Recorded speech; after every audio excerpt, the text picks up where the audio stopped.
Hello students, स्वागत है आपका एजुकेशन पार्क बनियापुर के ऑनलाइन क्लासेस में। मैं सुमित। आज मैं लेके आया हूँ 10वीं क्लास के स्टूडेंट्स के लिए आपदा प्रबंधन का दूसरा पार्ट यानी वीडियो का पार्ट 2। पार्ट 1 में जैसा कि मैंने आप लोगों को बता रखा है आपदा क्या है, आपदा कितने प्रकार की होती है, कौन कौन सी आपदा होती है और फिर आपको भूकंप इत्यादि के बारे में आपको बता रखा है। आज हम सेकंड पार्ट में जो पार्ट 1 में मैंने छोड़ रखा था उसको मैं बारे में आज बता रहा हूँ। ये लास्ट पार्ट है आपदा प्रबंधन का। इसके बाद आपदा प्रबंधन बुक से रिलेटेड जितने भी क्वेश्चन होंगे आपके कंप्लीट हो जाएंगे। तो चलिए ध्यान देते हैं आज का पहला पॉइंट यानी बाढ़ के बारे में। सबसे पहले हम लोग जानेंगे बाढ़ क्या होता है। तो देखिए, बाढ़ का जब भी आपको परिभाषा कोई पूछे तो आप कह सकते हैं कि अत्यधिक वर्षा होने के कारण जब या मतलब अधिक हिम के पिघलने के कारण, हिम मतलब बर्फ, हिमालय पर बर्फ होते हैं उस पे पिघलने के कारण, तो अत्यधिक वर्षा के कारण या हिम के पिघलने के कारण जब नदियों का जल स्तर ऊपर उठ जाता है जिसके कारण जो होते हैं बांध टूट जाते हैं, इस स्थिति को जो होता है वह क्या कहते हैं, बाढ़ के नाम से जानते हैं। यानी अत्यधिक वर्षा के कारण अत्यधिक वर्षा के कारण या अधिक हिम के पिघलने से, अधिक हिम के पिघलने से नदियों का जल स्तर, नदी की जो लेयर है, पानी की जो लेयर है जो नीचे रहती है उसका जल स्तर जो होता है वो ऊपर बढ़ जाता है। नदियों का जल स्तर ऊपर उठ जाता है, जिससे जो बांध होते हैं उसमें बांध पे क्या होता है, दबाव पड़ता है और दबाव के फलस्वरूप क्या हो जाते हैं, बांध टूट जाते हैं। तो ऊपर उठ जाता है जिससे बांध क्या होते हैं, टूट जाते हैं। इस स्थिति को बाढ़ कहते हैं। यानी जब अधिक वर्षा होगी तो नदी का जल स्तर ऊपर उठेगा। जब नदी का जल स्तर ऊपर उठेगा तो बांध पे दबाव पड़ेगा। जब बांध पे दबाव पड़ेगा तो वह बांध को तोड़ेगी। जब बांध टूट जाता है तो उस स्थिति को, जो वह स्थिति पैदा हो जाती है उस समय, तो उस स्थिति को हम लोग क्या कहते हैं, बाढ़ के नाम से जानते हैं। अब हम लोग को यह जानना होगा कि बाढ़ से क्या क्या हानियां होती हैं, बाढ़ के कारण हमें क्या क्या हानि का सामना करना पड़ता है। तो पहला तो सिंपल सी बात है, आप भी जानते हो, एकदम थोड़ा सा दिमाग लगाना है इस पे कि बाढ़ से क्या हानि होती है। तो ध्यान लगा करके अगर सोचोगे तो आपको पता चल जाएगा कि बाढ़ के कारण सबसे पहले फसल बर्बाद हो जाते हैं। फसल जो होते हैं वह क्या हो जाते हैं, बर्बाद हो जाते हैं। यानी फसल जो होते हैं वो बर्बाद हो जाते हैं। दूसरी जो हानियां होती है, घर जो होते हैं वह क्या हो जाते हैं, ढह जाते हैं। ठीक है। तीसरी हानियां होती है कि बाढ़ के कारण जो होते हैं वह जानवर जो हो जाते हैं मर जाते हैं। जानवर पानी में बहा करके कुछ दूर चले जाते हैं जिससे कारण वो डूबने से क्या हो जाते हैं, मर जाते हैं। जानवर मर जाते हैं, जीव जंतु मर जाते हैं, ऐसे कह सकते हैं, जीव जंतु मर जाते हैं। चौथी इसका हानि है कि बाढ़ के कारण कई प्रकार की बीमारियां उत्पन्न होती है। अगर कहीं पे बाढ़ आकर के जब पानी सूख जाता है तो वहां पे कचरे जमा हो जाते हैं, कचरे से कई प्रकार की भयंकर बीमारियां उत्पन्न होती हैं। यानी बाढ़ के कारण कई बीमारियां उत्पन्न होती हैं। ठीक है। तो बाढ़ क्या है, तो हम लोग जान गए कि अत्यधिक वर्षा या अधिक हिम के पिघलने के कारण जब नदियों का जल स्तर ऊपर उठ जाता है जिसके कारण बांध टूट जाते हैं, उस स्थिति को बाढ़ कहते हैं। बाढ़ के कारण क्या हानि होती है, तो पहली हानि होती है फसल बर्बाद हो जाते हैं, दूसरी हानि होती है घर ढह जाते हैं, तीसरे होते हैं जीव जंतु मर जाते हैं, चौथे जो होते हैं इसके कारण कई प्रकार की बीमारियां उत्पन्न होती हैं। अब हम लोग को जानना यह होगा कि बाढ़ के कारण इतने सारी चीजें होती हैं, इसके अलावा और भी सारे हानियां होती हैं। सड़क मार्ग टूट जाता है, नदी के जो रेल की पटरियां होती है वो टूट जाती हैं, वो बहा करके नदी के जो पानी होते हैं वो एक जगह से दूसरी जगह लेके चले जाते हैं। तो इस तरह की चीजें देखने को मिलती हैं। अब हम आपको बताते हैं कि बाढ़ आते क्यों है, बाढ़ आने के कारण क्या है। आखिर इसका कोई ना कोई रीजन तो होगा बाबू कि बाढ़ आखिर आने के कारण क्या है। तो बाढ़ आने के अगर कारण अगर हमसे करिएगा तो हम आपको बता रहे हैं, एक एक करके आप ध्यान देंगे। बाढ़ आने के कारण तो बाढ़ आने की जो पहला कारण होता है वह यह है कि नदियों में कूड़े कचरे का फेंकना। नदियों में कूड़े कचरे का फेंकना। अगर नदियों में आप कूड़े कचरे को फेंकोगे तो नदी की जो तली है वो ऊंची उठ जाएगी, तब थोड़ा सा भी पानी होगा तो ऊपर उठ जाएगा। तो कचरों के फेंकने से नदियों का जो होता है जल स्तर जल्दी से ऊपर उठ जाता है, जिसके कारण बांध पे दबाव पड़ने लगता है। दूसरा इसका कारण है अत्यधिक वर्षा होना। अब मान लीजिए वर्षा हो रही है, आप दिन भर रात भर लगातार एक आध दो महीने नहीं 10-15 दिन लगातार वर्षा होती रहेगी तो जल स्तर ऑटोमेटिक क्या हो जाएगा, नदी का ऊपर उठ जाएगा। यानी अत्यधिक वर्षा के कारण भी क्या होती है, बाढ़ आती है, अत्यधिक वर्षा के कारण। तीसरे जो कारण है, यानी तीसरा बाढ़ आने के तीसरा जो अगर आप हमसे कारण पूछिएगा तो हम कहेंगे कि जब पृथ्वी का तापमान बढ़ेगा, यानी तब जब गर्मी बढ़ेगी तो हिम जो होंगे वो क्या करेंगे, जल्दी से पिघलना शुरू करेंगे। यानी अत्यधिक ताप यानी अत्यधिक ताप जब बढ़ेगा तो हिम पिघलेंगे, और हिम पिघलेंगे तो पानी बनेगा, पानी बनेगा तो नदियों का जल स्तर ऊपर उठेगा, और नदियों का जल स्तर ऊपर उठेगा तो बाढ़ की स्थिति पैदा होगी। चौथा अगर इसका कारण देखें कि अगर बाढ़ आने के चौथे कारण क्या है, तो हम कह सकते हैं कि नदियों की बांध को नदियों के जो बांध को समय समय पर देखभाल न होना, समय समय पर देखभाल न होना। यानी नदियों के बांध को समय समय पर देखभाल नहीं हो पाता है, कहाँ टूटी बांध है, कहाँ पे नहीं टूटी बांध है, कहाँ पे बांध टूटी हुई है, कहाँ पे बांध नहीं टूटी है। अगर ये चीज हम देखभाल अगर पहले कर ले तो बाढ़ की स्थिति को कुछ हद तक हम नियंत्रण कर सकते हैं। यानी आपसे कोई पूछेगा कि बाढ़ आने के क्या कारण, तो आप बोल सकते हैं कि बाढ़ आने के 4 कारण है। पहला है नदियों में अवसाद के जमा होने से, अवसाद का मतलब कूड़े कचरे के फेंकने से, और दूसरे होते हैं अत्यधिक वर्षा के कारण। तीसरा अत्यधिक ताप के कारण हिम जो होते हैं वो पिघल जाते हैं, जिसके कारण बाढ़ उत्पन्न होते हैं। और बांध का समय समय पर देखभाल नहीं हो पाता है, जिसके कारण बांध जो होते हैं कमजोर होते हैं, और जब थोड़ा सा भी नदियों का जल स्तर ऊपर उठता है वह बांध क्या हो जाते हैं, टूट जाते हैं। तो ये बाढ़ आने के कारण थे। अब देखिए बाढ़, अगर मान लीजिए कि अगर बाढ़ आ गए तो बाढ़ के आने के पहले अगर आप इसको रोकथाम के अगर उपाय कर लें तो हम इसको क्या कर सकते हैं, नियंत्रण कर सकते हैं, अपने नुकसान को कम कर सकते हैं। तो आइए हम लोग जानेंगे कि बाढ़ के रोकथाम के उपाय क्या है। तो बाढ़ के रोकथाम के उपाय के अगर बारे में बताएं तो बाढ़ के रोकथाम के उपाय,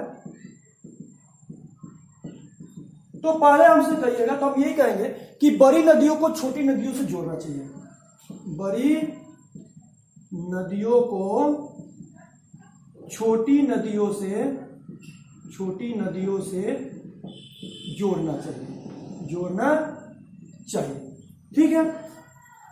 दूसरा क्या काम करना चाहिए, रिंग बांध बनाना चाहिए। रिंग बांध बनाने का मतलब रिंग बांध बनाना चाहिए। रिंग बांध बनाने का मतलब होता है कि एक बांध के पीछे फिर दूसरा बांध के पीछे तीसरा बांध, ताकि एक बांध टूट जाए तो दूसरे बांध पे जाकर के क्या हो, बाढ़ का नियंत्रण किया जा सके दूसरे बांध पर, और दूसरे बांध टूटे तो तीसरे बांध पर, यानी एक बांध के पीछे दूसरा बांध, रिंग बांध का निर्माण करना चाहिए। तीसरा है नदियों की तली को समय समय पर साफ करते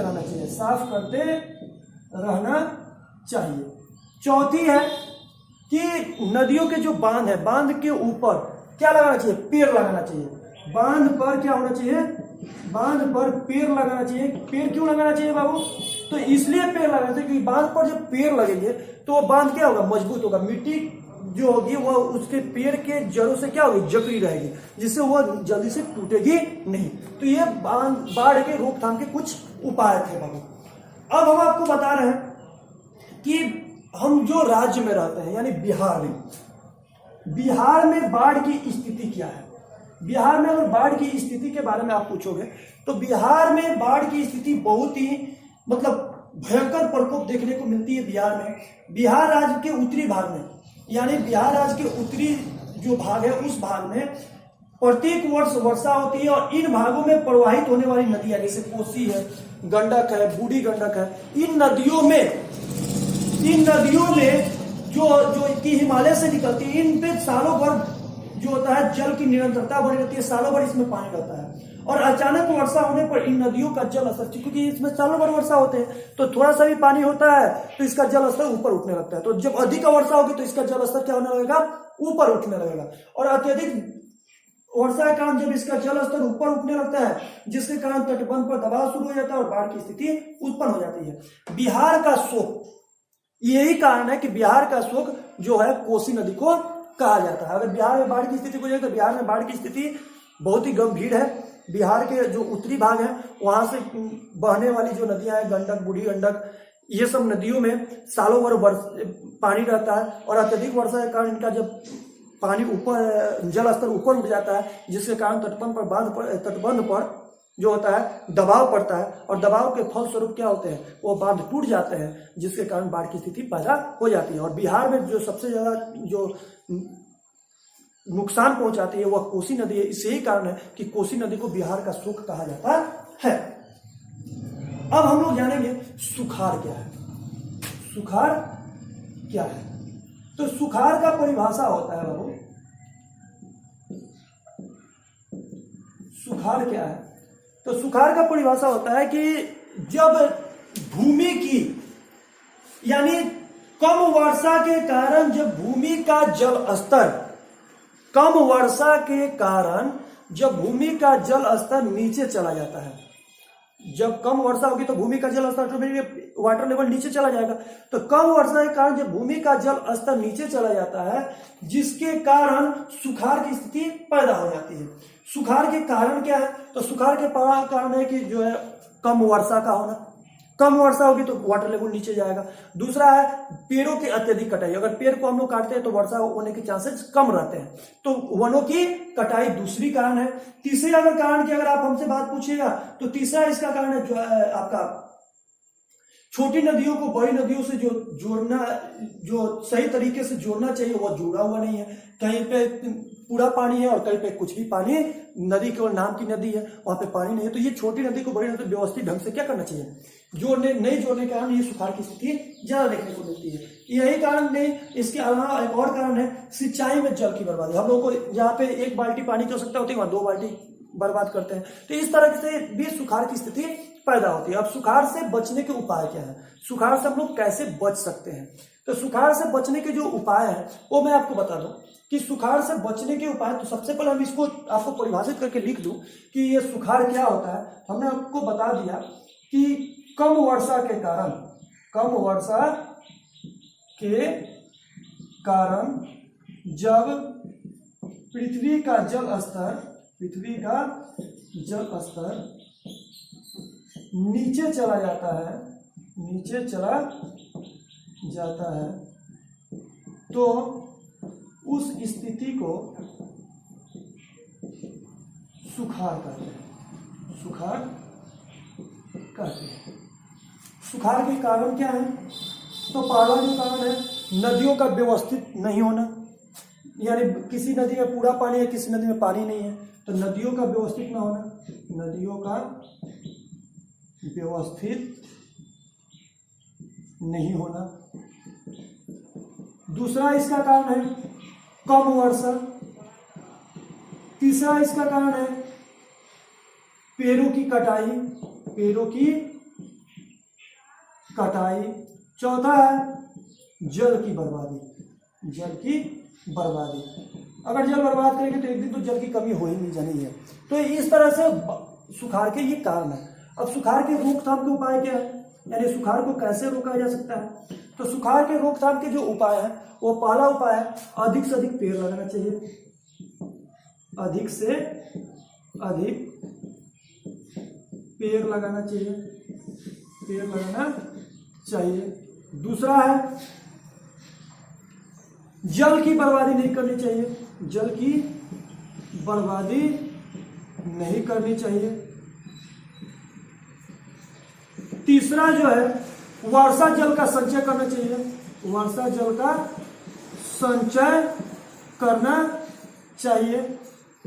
यानी वर्षा जल का किसी न किसी जलाशय में पोखरा वगैरह बना करके इसमें जल को इकट्ठा करना चाहिए। तो ये इससे हम लोग सुखाड़ से क्या कर सकते हैं, बच सकते हैं, सुखाड़ को रोकथाम कर सकते हैं। इसके अलावा छोटी नदियों को बड़ी नदियों से जोड़ना चाहिए। अब हम आपको बताते हैं सुनामी क्या है। यानी अगला पॉइंट सुखाड़ के बाद आपको बताते हैं सुनामी। तो सुनामी का मतलब होता है बाबू कि जब समुद्र के तली में, जैसे पृथ्वी की तली पर जब कंपन होता है तो उसको भूकंप कहते हैं।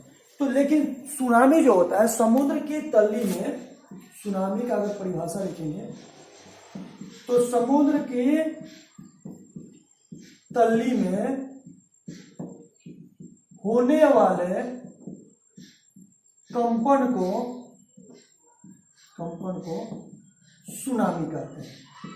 सुनामी कहते हैं यानी समुद्र के तली में जो कंपन होता है इसके कारण समुद्र का पानी क्या होता है, ऊपर उठ जाता है। इसको हम लोग क्या कहते हैं, सुनामी के नाम से जानते हैं। और सुनामी के कारण क्या है, तो सुनामी का पहला जो कारण है समुद्र के किनारे आने वाले भूकंप। अगर समुद्र के किनारे भूकंप आएंगे यानी अधिक केंद्र जो होगा वो, अगर भूकंप केंद्र या अधिक केंद्र अगर वो समुद्र के किनारे होगा तो वह सुनामी के आने के चांसेस ज्यादा होते हैं। दूसरा इसका कारण है कि अगर ज्वालामुखी विस्फोट होगा, ज्वालामुखी विस्फोट चूंकि नदियों के किनारे होता है, पर्वतों के किनारे होता है, तो अगर इसके कारण अगर ज्वालामुखी विस्फोट होता है तो धरती हिलती है, जिसके कारण समुद्र की तली में कंपन शुरू हो जाता है। इसके कारण भी सुनामी आते हैं। तीसरे इसके रीजन है कि बाबू भूस्खलन से। भूस्खलन का मतलब कई चट्टान या पहाड़ जो होते हैं वो खिसकने के कारण ये सुनामी की स्थिति पैदा होती है। अब हम आपको बताने वाले हैं कि सुनामी आने के बाद सुनामी को अगर रोकथाम के अगर उपाय करें तो क्या करना पड़ेगा हम लोग को रोकथाम के लिए। तो पहला रोकथाम का उपाय है कि समुद्र के किनारे तो पहला तो हमें घर नहीं बनाना चाहिए, समुद्र के किनारे कभी घर नहीं बनाना चाहिए। समुद्र के किनारे एक मैंग्रोव वृक्ष होता है, वह वृक्ष लगाना चाहिए। तीसरी जो है इसका है इसके रोकथाम के उपाय कि सुनामी से बचने के लिए तीसरा जो है कि लोगों को प्रशिक्षित करना चाहिए, लोगों को ट्रेन रखना चाहिए। ट्रेंड रखने का मतलब कि लोगों को प्रशिक्षित रहना चाहिए, लोगों को ये पता हो कि सुनामी आएगा तो हमें क्या करना है, कैसे हमको पहले पता चल जाएगा कि सुनामी, तो पहले इसकी सूचना का व्यवस्था करनी चाहिए और लोगों को ट्रेंड भी रखना चाहिए। तो इससे हम सुनामी से बच सकते हैं।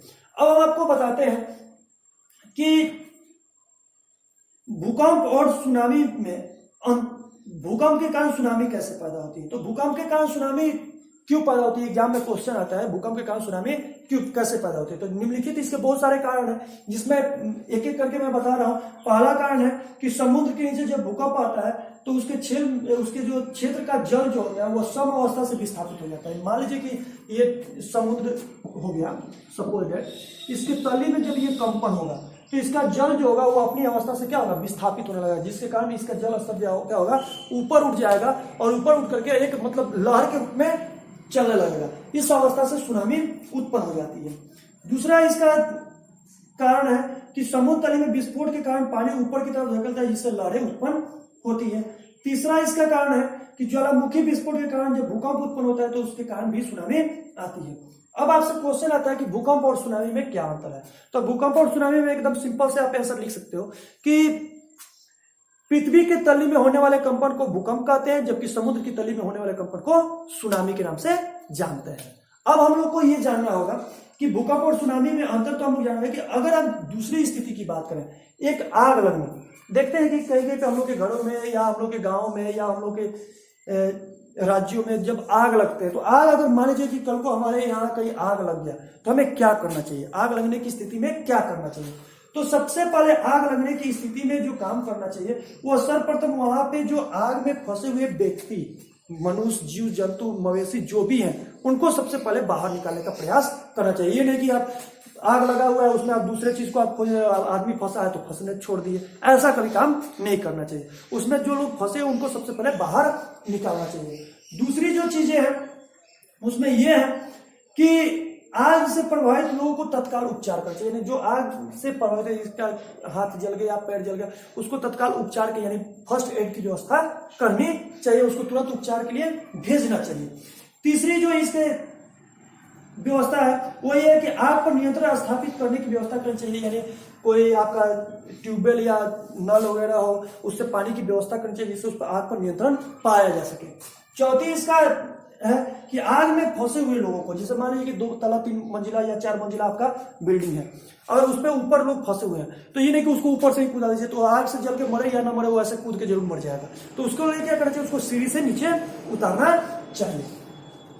अब मैं आपको बता रहा हूं कि आकस्मिक प्रबंधन क्या होता है। तो आकस्मिक प्रबंधन के मतलब होता है बाबू कि आपदा के दौरान कम से कम लोगों को हानि पहुंचे, कम से कम लोगों को नुकसान हो, या आपदा से प्रभावित जो लोग हैं उनको अधिक से अधिक राहत पहुंचाया जाए। इसी स्थिति को, इसके लिए जो प्रबंधन किया जाता है, यानी आपदा में लोगों को नुकसान कम हो और अधिक से अधिक लोगों को राहत पहुंचाया जाए, इसके लिए जो प्रबंधन किया जाता है इसको आकस्मिक प्रबंधन के नाम से जानते हैं, यानी इसे आकस्मिक प्रबंधन कहा जाता है। आकस्मिक प्रबंधन के में विभिन्न संगठनों की भूमिका महत्वपूर्ण रहती है। इसके लिए जो हम लोग के स्थानीय जो आपदा के दौरान राहत शिविर का निर्माण होता है, प्राथमिक उपचार और अग्निशामक इत्यादि की व्यवस्था करना पड़ता है। अब हम लोग को जानना होगा उपग्रह संचार क्या है। लास्ट टॉपिक है उपग्रह संचार का, यानी उपग्रह संचार किसे कहते हैं। अब हम आपको बता रहे हैं उपग्रह संचार क्या है। उपग्रह संचार, तो देखिए बाबू उपग्रह संचार क्या होता है, हम इसके बारे में आपको बता दें। तो उपग्रह के प्रयोग के माध्यम से, यानी सैटेलाइट के माध्यम से, उपग्रह के माध्यम से संचार पहुंचाने की व्यवस्था को उपग्रह संचार के नाम से जानते हैं। संचार का मतलब क्या होता है, संदेश। संदेश एक जगह से दूसरे जगह अगर सैटेलाइट के माध्यम से अगर भेजा जाता है तो उसको हम लोग उपग्रह संचार के नाम से जानते हैं। यानी उपग्रह के माध्यम से संचार को, यानी सूचना को एक जगह से दूसरी जगह तक भेजना उपग्रह संचार के नाम से जाना जाता है। उपग्रह संचार में पार्ट होता है हेम रेडियो का। हेम रेडियो जो कि एक यंत्र है। हेम रेडियो ये क्या होता है, हम आपको बताते हैं कि हेम रेडियो क्या होता है। हेम रेडियो को एमक्यू रेडियो भी कहा जाता है। यह एक व्यावसायिक उद्देश्य के लिए रेडियो संचार के प्रयोग को संकेतित करता है।